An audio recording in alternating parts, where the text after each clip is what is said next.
There must be some mistake. The room started spinning as soon as the patient heard the words. Inoperable brain cancer, frontal lobe. He gripped the arms of the chair and began the denial process immediately. He never trusted this doctor in the first place, and now he could swear the doctor smirked when he told him. All doctors, even highly paid oncologists, envied the patient, hated the patient. The doctor was wrong, his judgment blurred by a subconscious bias. Men the patient's age do not get brain cancer, especially men who run 3 times a week and drink 1 glass of red wine every evening. Do not. Cannot. In the ensuing days, the patient would get a second and third opinion. The top oncologists at the best hospitals in the country, all singing from the same song sheet. We're sorry, there's nothing we can do. Chemo might slow the spread of the disease, but you probably have less than a year. They ticked off symptoms like a parade of horrors. Behavioral changes, impaired judgment, memory loss, reduced cognitive function, vision loss, partial paralysis. The patient worked quickly through the stages of acceptance. Denial turned to anger. Tragedy seemed to stalk the patient's family. His mother died from a stroke when the patient was in college. His sister lost a teenage son in a freak motorboat accident. A first cousin died before her 35th birthday. And now this. But anger eventually gave way to grief, and then ultimately resignation, all within a span of 4 weeks. Yet he wasn't prepared for the last stage, and he couldn't shake the irony of it. Remorse. Nearly $1 billion in net assets that he couldn't take with him. Today, he would trade all of his wealth for 1 additional year.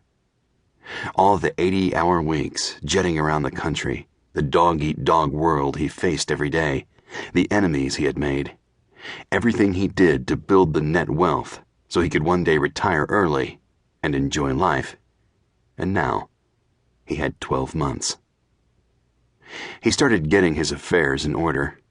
He signed a living will and durable power of attorney, spurred by the knowledge that he might lose his sanity before he drew his last breath. He changed his last will and testament 12 times, but eventually lost his enthusiasm for disinheriting the estranged children of his first and second wives.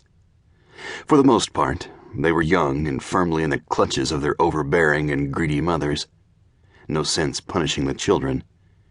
He changed it one final time and made each child a millionaire, even his rebellious 14-year-old daughter, who reminded him way too much of her mother. The one thing he couldn't prepare for preoccupied his thoughts day and night and day.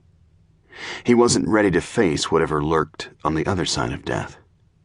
He tried praying to some vague notion of God, but just felt silly. What kind of God would listen to a man who had spent his whole life denying that God existed? Yet the thought of stepping into the darkness of death without solving life's greatest mystery scared the patient most of all. If he were God, he would judge his own life harshly.